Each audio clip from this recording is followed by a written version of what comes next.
All right, according to what I see on the top, everything's ready to roll and we're streaming live. So I will say welcome everyone to the Township of Georgian Bay Council meeting of Monday, September 12th, 2022. It is 9:02 a.m. and I'd like to call this meeting to order. And I'd like to start with a acknowledgement of the death of our Queen last week. We lost Queen Elizabeth after more than 70 years of service. And I, like probably most people watching this, she's the only queen, the only royal officer, if you will, that we've had during our lifetime. And so now we have to get used to having a king. But my condolences obviously to the family, but also to all of us as we mourn the loss of our queen of more than 70 years. And I'd also like to, in the spirit of reconciliation, acknowledge the enduring relationship between the Indigenous peoples and the territories they traditionally occupied. We recognize and deeply appreciate the historic connection they have to this place, the land, the water, the sky, and all that live on, in, and above it. We are grateful for the opportunity to meet here, and we thank all the generations of Indigenous people who have taken care of this place and who continue to care for it, and we want to show our respect. Hundreds of years after the first treaties were signed, they remain relevant today. May they guide our decisions and our actions. We commit to learn, to educate, to honor sacred places, and to take action towards real truth and reconciliation. I'd like also to observe, having also acknowledged the death of our Queen, how, and I've often heard it from Indigenous peoples, that they believe that they signed their treaties with representatives of the royal family and held the royal family at a certain level above all the day-to-day, and that's one of the reasons they feel that the treaty should be recognized as being overarching agreements, not something like our local bylaws. And I think that's something we have to reflect on, and the time perspective and the value system. And with that, I am going to do the usual, any pecuniary interests to declare from council in regard to the agenda that's in front of us. All right. My first motion for our consideration is, be it resolved that council adopts the consent agenda of September 12th, 2022 as circulated. There were 4 items on that consent agenda. Council, any discussion, or can I call for the vote? I see no hands raised, so I'll say all those in favor. And that is carried.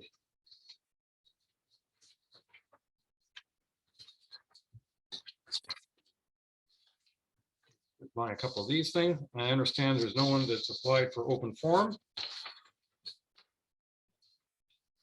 And my next resolution is moved by Councillor Douglas, seconded by Councillor Cooper. Be it resolved that council adopts the regular agenda of September 12th, 2022 as amended to include 11B, Men's Hockey League ice time in MacTier. And for those who are not aware, this was requested a couple of, I guess yesterday, by a couple of councillors. Councillor Hazelton, I saw your hand. Thank you, Mayor. I would like to first thank Cindy for making a last-minute change in the agenda to add a resolution that I'd asked for. And on review of the materials that were provided to us, I would like to withdraw that resolution. That being the what was new business item 11A? Yes. Okay. Well, I appreciate you withdrawing that. I was going to suggest that we did not discuss it until after closed session because it was being addressed in closed session, indirectly, but effectively addressed, I thought. So with that withdrawal, we will leave that for closed session then. Thank you. All right, thank you. So let me reread the motion. Moved by Councillor Douglas, second by Councillor Cooper. Be it resolved that Council adopts the regular agenda of September 12th, 2022, as amended to include the withdrawal of item 11A and the inclusion of 11B, Men's Hockey League ice time in MAC tier. All those in favor? And that is carried. Thank you very much. All right. We get into communication from mayor and council. And to mess everybody up, I'm not going to do it in alphabetical or reverse alphabetical order.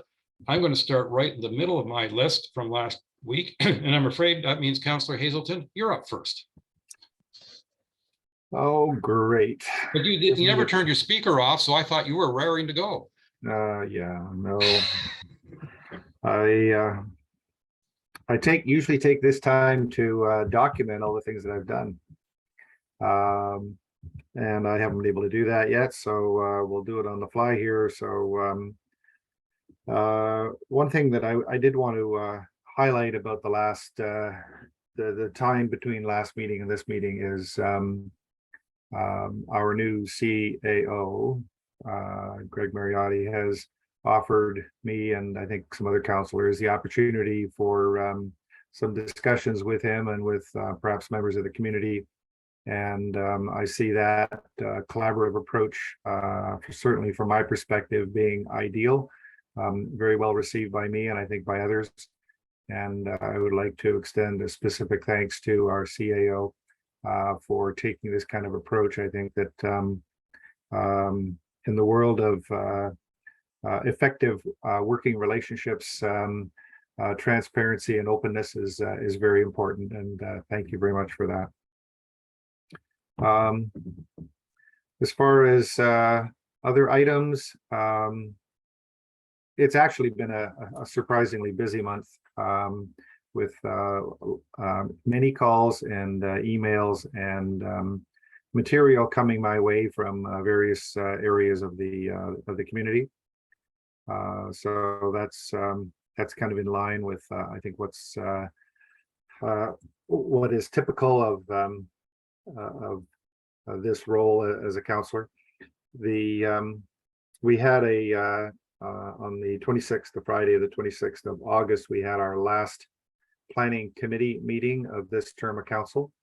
And as you saw, there was a resolution that came forward. And I think it was very interesting to me to see the strength of the members of the planning committee, the lay people, not necessarily us counselors, but the lay people, come forward with strong recommendations to council. So I thought that was interesting and useful.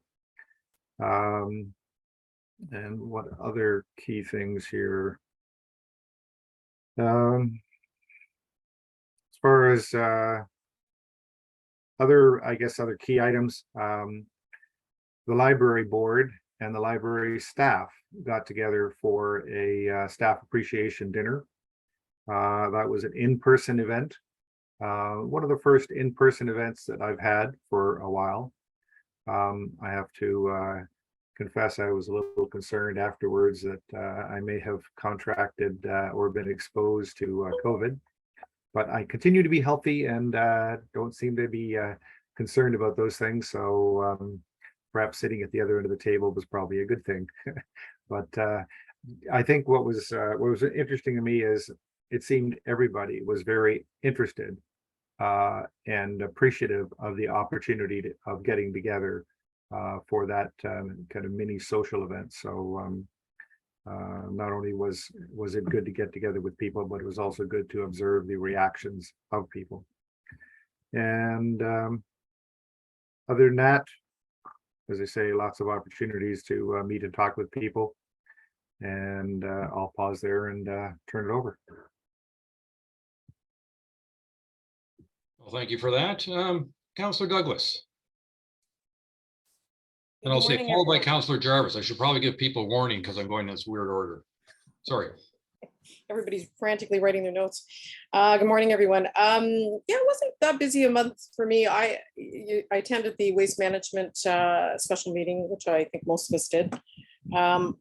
Communication on the hockey up in MacTier, which has been resolved already. And I'd like to also thank our CAO, Greg Mariotti, for taking so much time to review things and resolve some issues. Greatly appreciated for him taking as much time as he has with me this month. I'm finding that mostly this month it's mostly people just trying to get as much holiday time in with their family for the last month before the kids went back to school. So reasonably quiet, few calls on high water levels over the weekend. A couple of discussions with our new up and coming counselors, one counselor for Ward 1, just bringing him up to date on a couple of things. Other than that, it's been pretty quiet. Thank you. Thank you. Councillor Jarvis, followed by Councillor Bocek, please. Yeah, I will. I will apologize to Councillor Hazelton and other members of the library team that were in for that dinner. I had done the rapid test prior to going in, thinking that I might have it, and it came up negative. I was unaware of how unreliable those tests are, and should have followed my gut and not come into town that day. However, it was nice meeting everybody. So, and despite the fact that I gave Susie a big hug because she's heading back to Nova Scotia soon, nobody to my knowledge has come down with any symptoms, which is a significant relief to me. Anyway, my apologies for all that. But prior to that, we had the golf tournament on the 18th. I don't know why they call it a golf tournament. To me, it's a day wandering around a golf course aimlessly, looking for lost golf balls, not necessarily my own, and enjoying the wildlife and the ice cream. Certainly had nothing to do with golf from my perspective, but it was a very enjoyable day. And the dinner afterwards was also quite nice. So that was a great event. I appreciate Segbay's efforts in putting that all together. And of course, the beneficiary primarily being the GBGH, among others. I think our Lions, and there was a retirement facility, I think, that was also a beneficiary of the funds raised, which is great. Other than that, oddly enough, August was probably my busiest month from the standpoint of constituents following up on things or bringing things to my attention. I will be in touch with our CAO further. We've got one on, and perhaps Councillor Cooper can help me out here. Weber Island apparently has an informal resort. I think it bears following up on. I know that our CAO has been informed by a resident up there, but I'm not sure exactly how much detail was provided.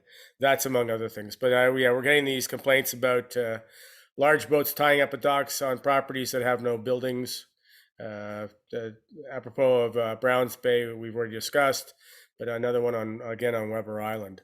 Anyway, that's the type of thing I've had to deal with, which is good. It's nice to see constituents are calling in and checking on things and entrusting me to help them with their issues.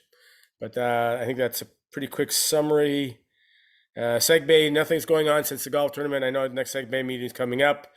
And yeah, that's all I've got to report. Thank you. Councillor Bocek, followed by Councillor Cooper, please. Well, thank you, Mr. Mayor and Council. Few issues in Ward 3 this month. The biggest one being the bear issue. We have a huge bear population in Ward 3. Unfortunately, over 40 have been hit on the 400 highway between Port Severn and MacTier. It's terrible, but fact of life. A lot of issues with solid waste and the bears. I've been recommending to people that call me during this month when the bears are out looking to fatten up, take your garbage with you. Don't leave it out at the road when you leave your cottage. Just not a good move. Second thing was the floating shipping containers on Gloucester Pool and Little Lake. 29 days of the month, I was fielding calls about those. and that there's a new one being manufactured at the marina as we speak. So obviously, everything we've done in the way of deterring is not working so far, although I know all the effort that's being put forward and know that we will get a resolve to this someday soon. Elections on the horizon. Ward 3, we have 3 candidates looking to fill the vacant position left by myself, moving on to district, and met with 2 of the candidates and just let them know what they were in for moving forward. The third one I plan on meeting with shortly. She did stop by my office, but I wasn't there. So we'll work on that. Had a nice call from our chair at the District of Muskoka, John Klink, welcoming me aboard and welcoming me up to have a walk around and visit and meet a lot of new people at the district. What else we got? The fundraiser by Segbay golf tournament, raising funds for Wendat Seniors Home and GBGH, the Georgian Bay Hospital. I'd like to thank Councillor Jarvis, Councillor Wienko, the mayor, for stopping in and sharing some positive words with us. And know that we've over the years raised a lot of funds through Segbay for the hospital and for Wendat, and it's been a great fundraiser. Outside of that,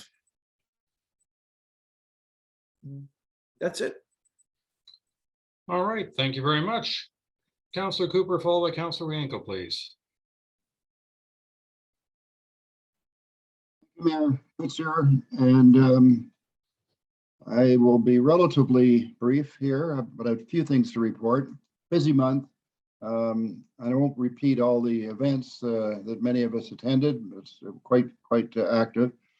But wanted to mention that I did go to see, I didn't actually use it this time, but see the large item activity on September the 1st.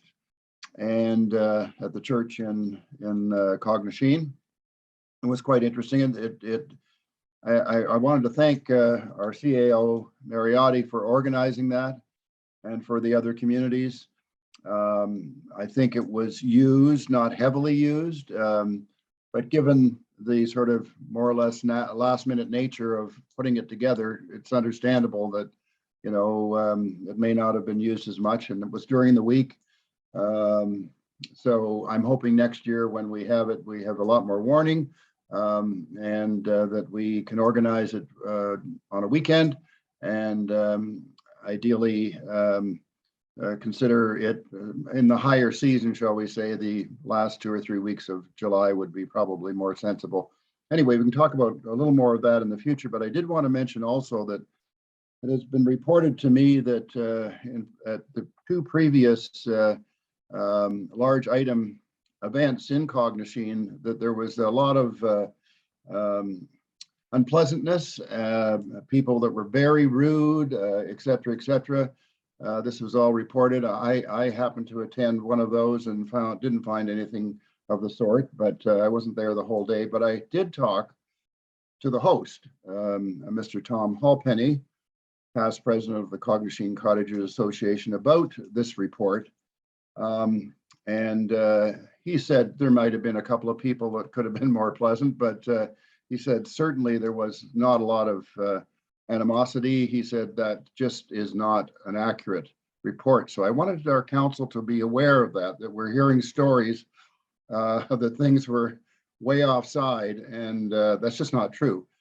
And it's frankly something that was reported, I don't know, through either the contractor that was doing the work and I think through the district. But we need to know and get to the bottom of what I would call truthful reporting. So I thought you'd be interested to know that.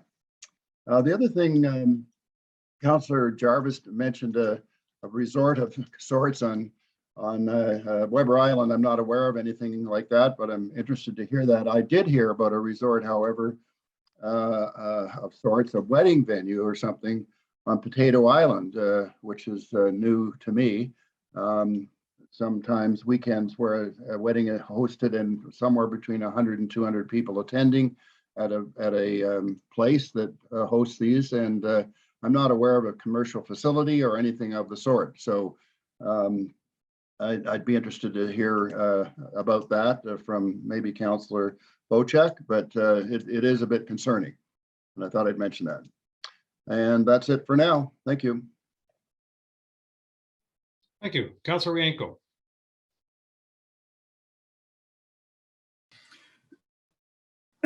Thank you very much. Yeah, it was a quiet month. On the 15th of September, I attended a presentation at the Y Marina. The Royal Bank presented a $1,500 check to the SSEA for fragmitis control in and around the Y Marsh. And that was a great contribution. It'll fund a bit of work around that area. I attended on the 18th, I attended the Sigbay golf tournament, which we've already talked about. And I haven't missed one of those yet, and I hope to continue attending those issues. I guess there was a couple of meetings that we had with the Waste Management Waste Management Council meeting, and also the Planning Committee. The other two big issues I've been involved in is helping out a couple of the candidates in Ward 3 to get them up to speed and what they might be into, and some of the challenges that they'll have during their campaigns. And I guess we all know there's a couple of debates coming up, one in September and one in October, and we'll see what happens at those debates. The other big issue that I was dealing with is my annual water quality and sampling on the inland lakes. I spent 5 days this past week going to 8 different lakes and sampling the water, and it's being shipped off to North Bay today to be analyzed and hopefully get a report to the new council by the end of the year. And that's it. All right, thank you very much. Yeah, I also had a very busy week, and I just wanted to highlight a few things. August 11th, I attended a presentation in Midland on the Georgian Bay Geopark concept, UNESCO recognized recognition for interesting geological and cultural areas. And it's very preliminary stages that they're going to work on this, but this group that hopes to get the recognition for the entire bay, not just our coast, but also the full circle, if you will, and all the interesting geological factors. And so I wish them luck. 14th through the 17th, along with our new CAO, Mr. Mariotti, we attended the AMO conference in Ottawa. I found that very interesting. Just like has been mentioned earlier, I will admit walking into that somewhat COVID nervous, as you had a couple of thousand people into various meetings and rooms in conference center and hotel. Fortunately, since that time, if I got it, I didn't show any symptoms, so I'm very relieved. But I found it interesting. You learn when you meet people in person that you haven't seen for years, how tall or short they are, because Zoom doesn't give you a clue. It's one of those interesting things, and it was a real pleasure talking to people in person as opposed to through a Zoom meeting. So I quite enjoyed that. Mr. Mariotti and I had a number of delegations to various ministries, and I think we had a couple of very successful ones, including one on our solid waste challenges and another one on our floating cottages challenges.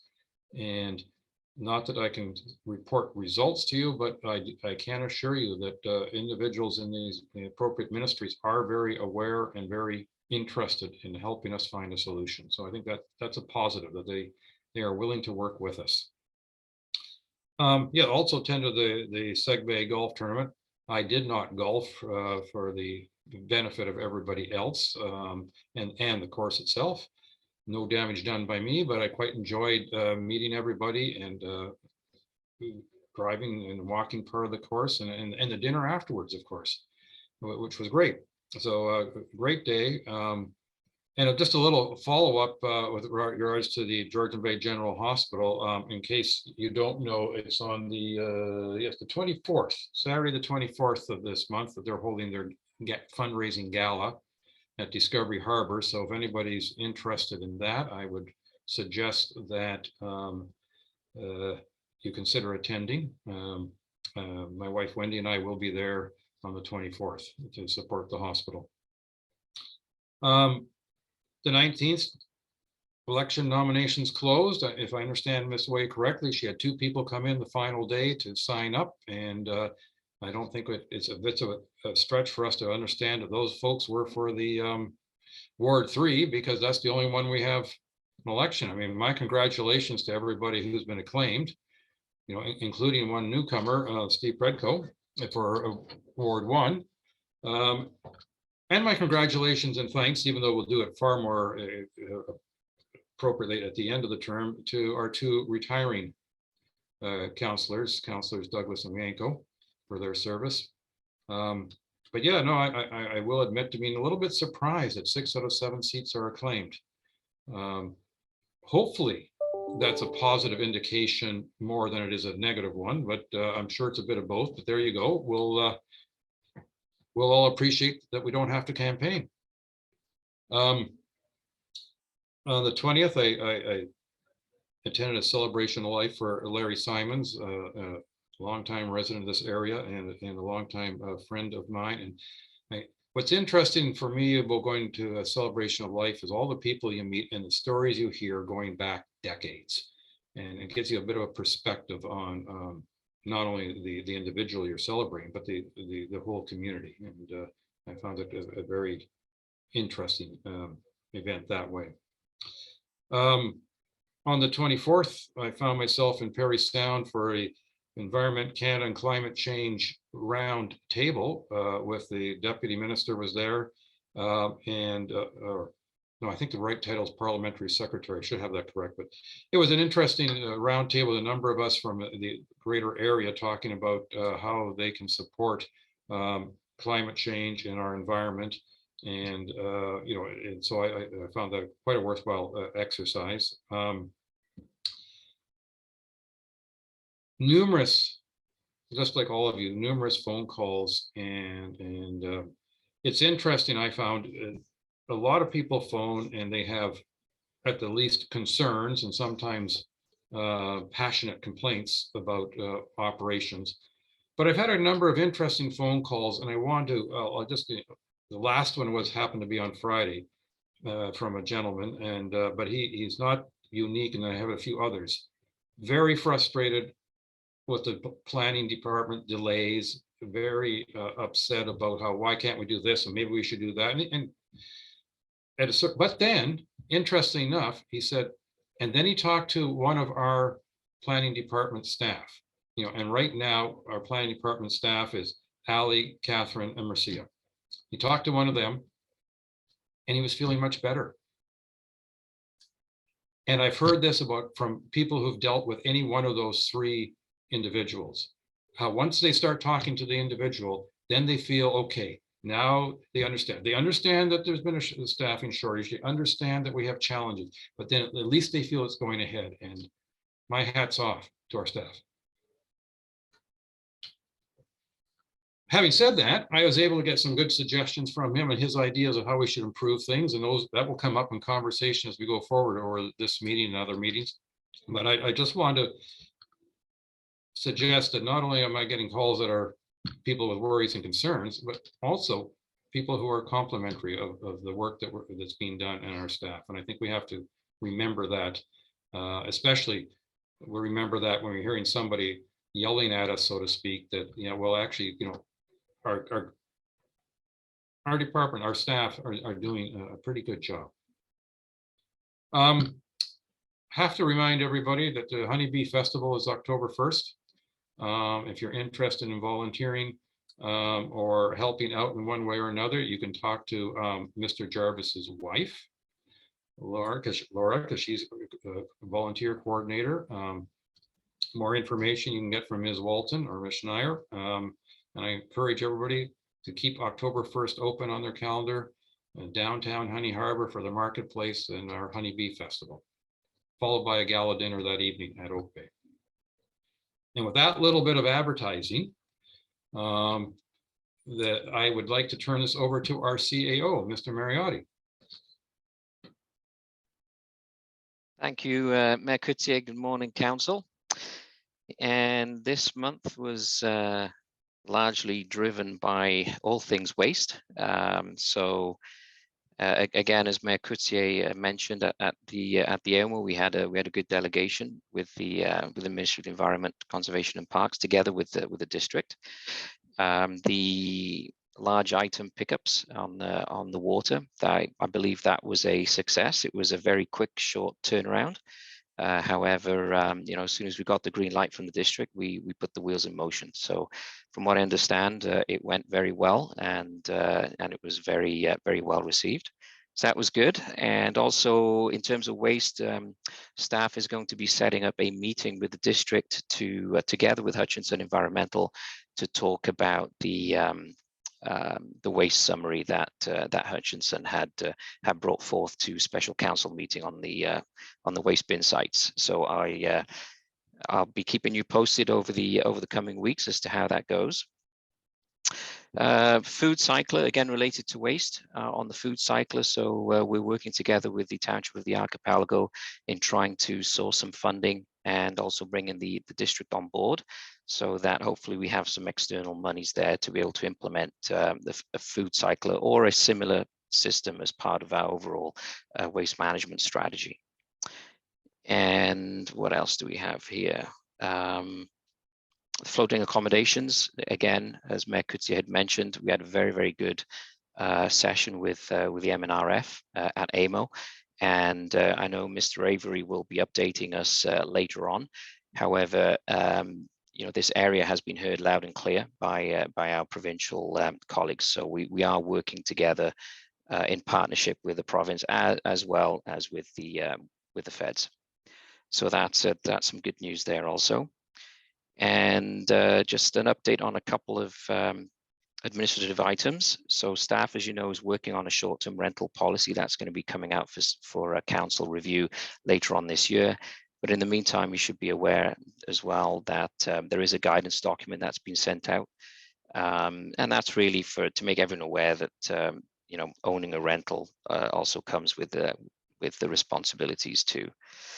And the AV system for council, the RFP was closed. We do have a preferred bidder, and that project should be coming in under budget. So there's some good news there as well. And lastly, staff is working with the Georgian Bay Land Trust to actually execute the conservation easements together with our other stakeholders. So it's been a pretty busy month from staff's perspective. Thank you. Thank you, Mr. Mariotti. And I know how busy you have been the past couple of months. So I'm going to say you certainly earned a couple of days off last week, even though I know they were interrupted a few times. But from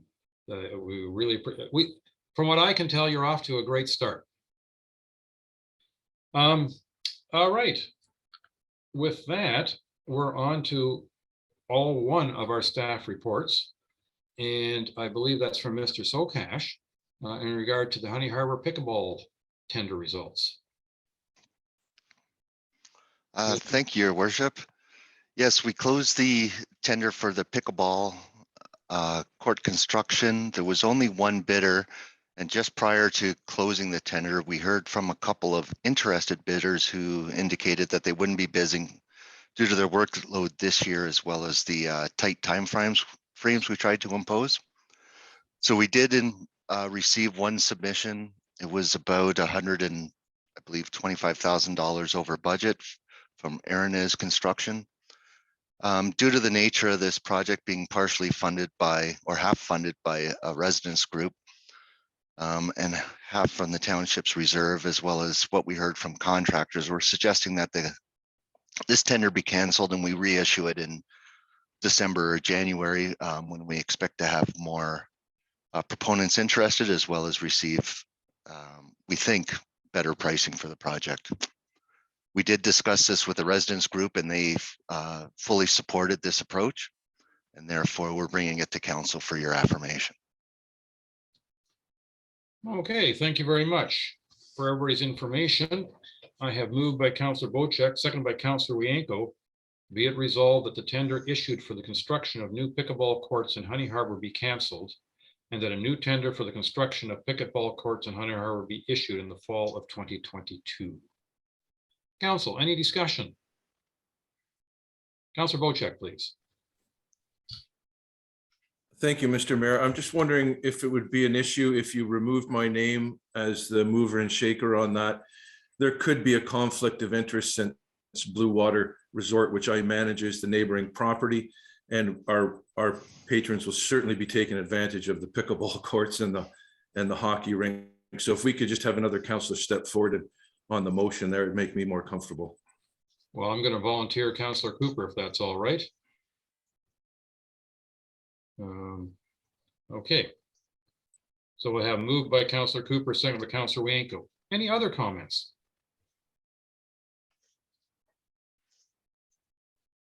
All those in favor? Well, Mr. Sokash, you did a very convincing job, obviously, with that presentation. We'll try to bring things in over budget more often. Thank you. No, I think you're misunderstanding. Thank you. Thank you. Nice to see you all as well. Okay. Under new business, 11B.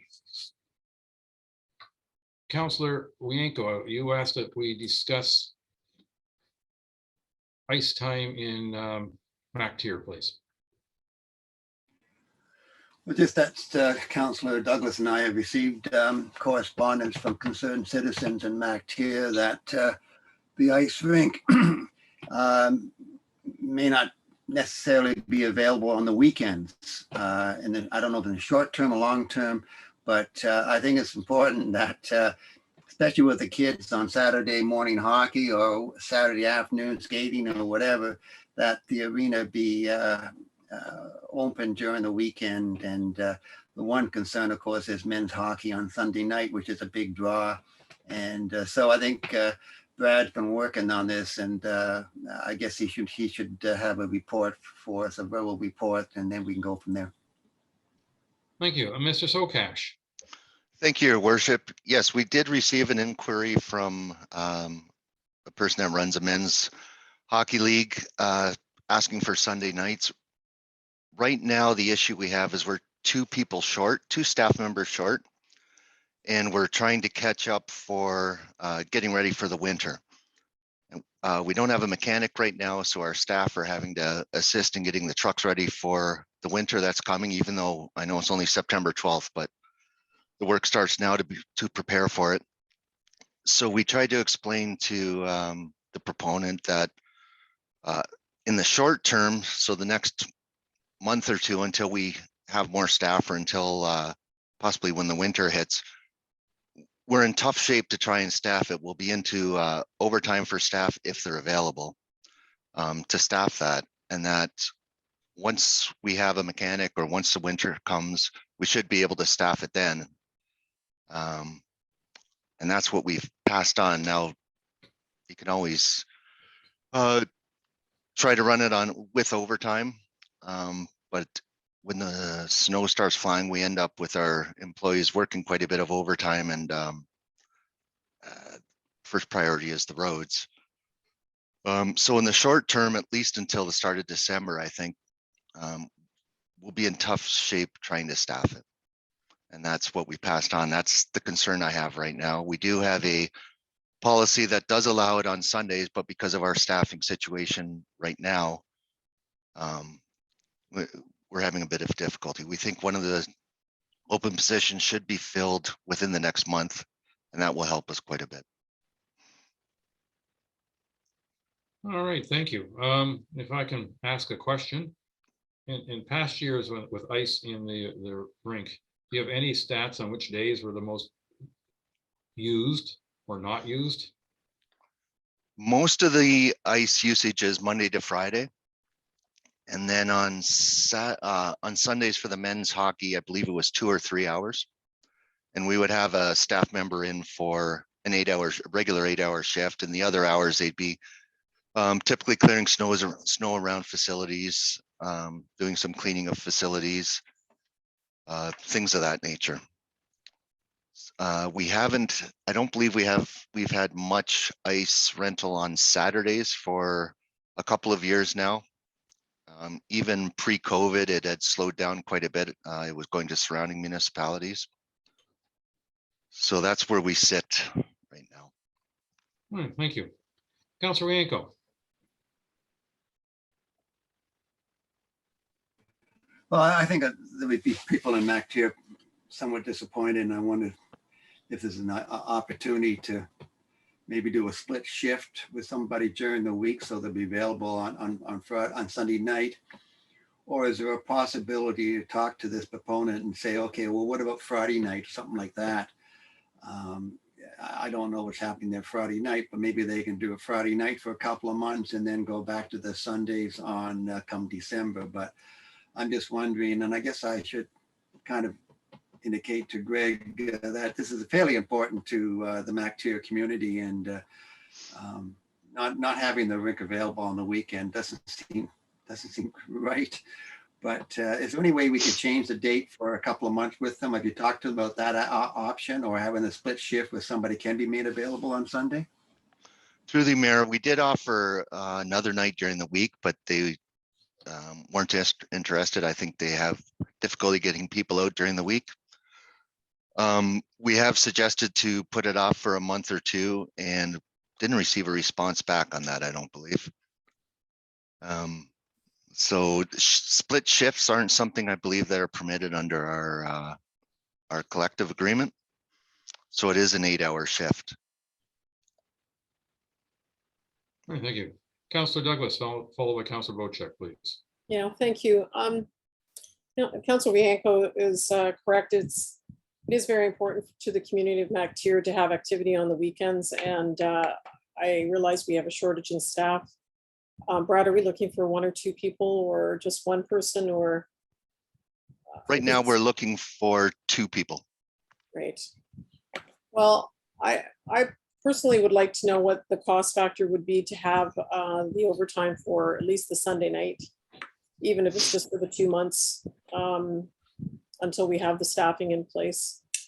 I think it's, that's a very large facility out there that costs us a lot of money to not have it open to the public.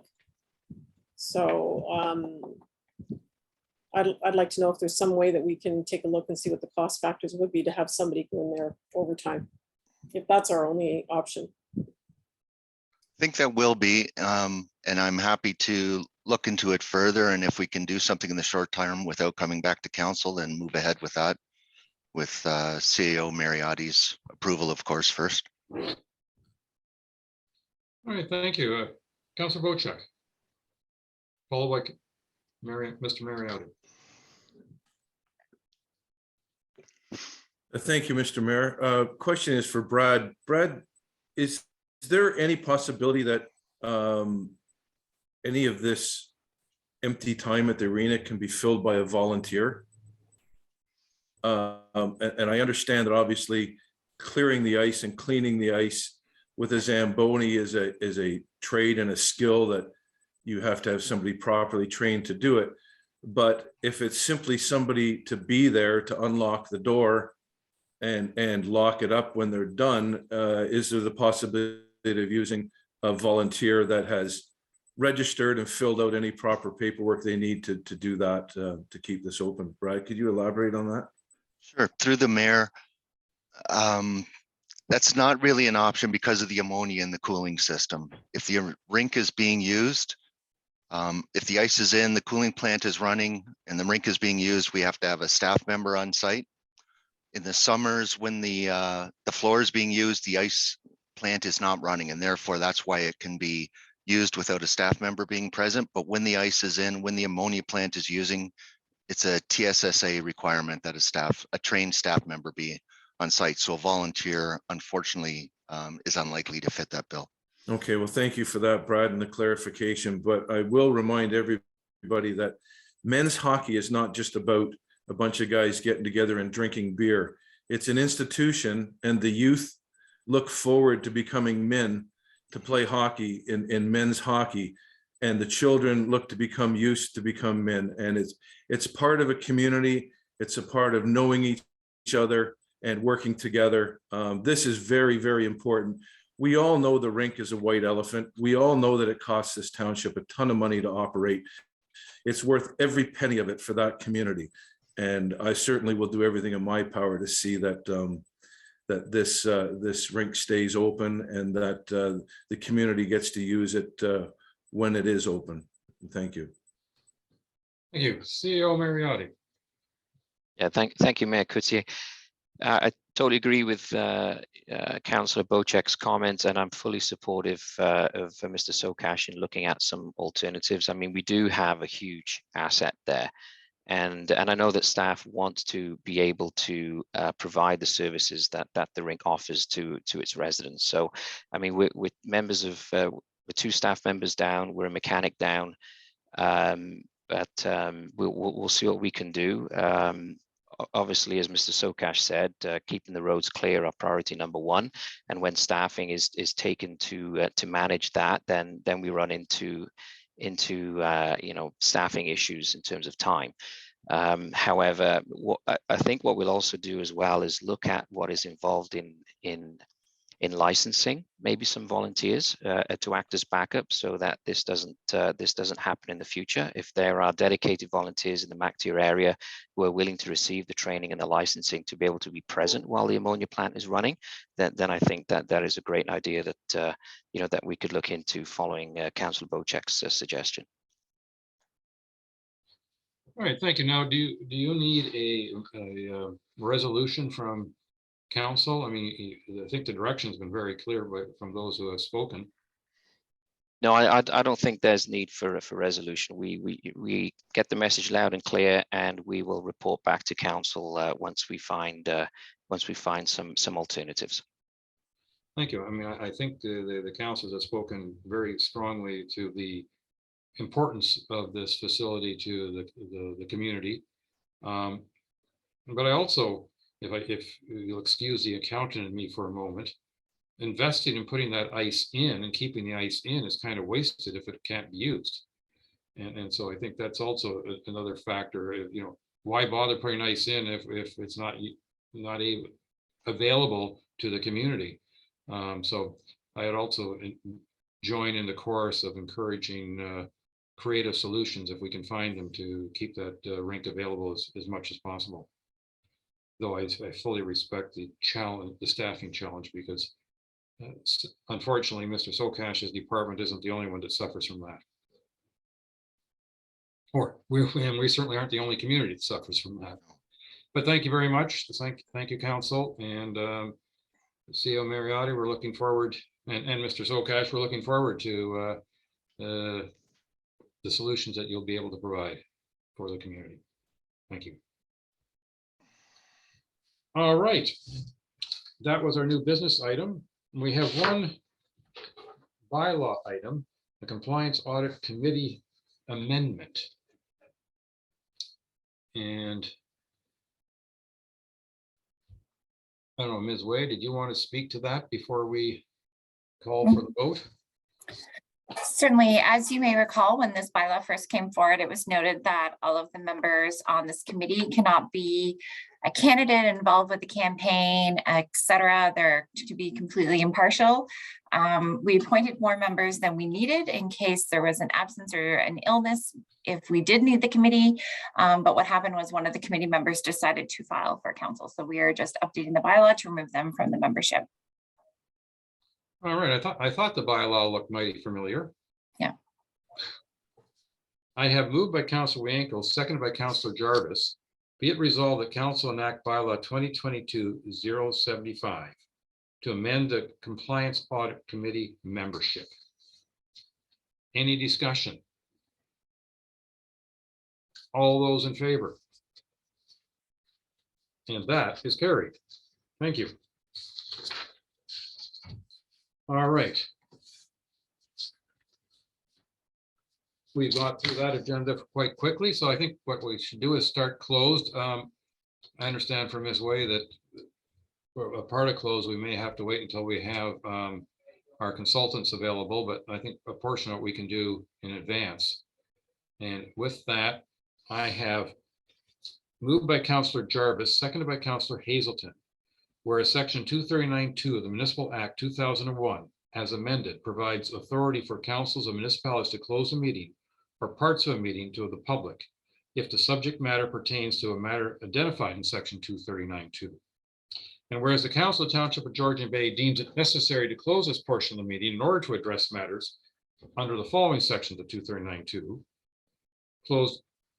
Council closed minutes of August 8th, Planning Council closed minutes of August 9th, the Morrow OLT decision, advice that is subject to solicitor-client privilege, including communications necessary for that purpose, the Delawana, litigation or potential litigation, including matters before administrative tribunals affecting the municipality or local board, HR update, personnel matters about an identifiable individual, including municipal or local board employees, labor relations, or employee negotiations, floating structure update, advice that is subject to solicitor-client privilege, including communications necessary for the purpose, and legal files listing, litigation or potential litigation, including matters before administrative tribunals affecting the municipality or local board, advice that is subject to solicitor-client privilege, including communications necessary for that purpose. Now be it resolved, the Council of Township of Georgian Bay moves into closed session of council at 9:53 a.m. All those in favor? And that is carried. So now we're going to have to wait for the live streaming to stop. And I'm going to remind all of council that you should be in a, let me call it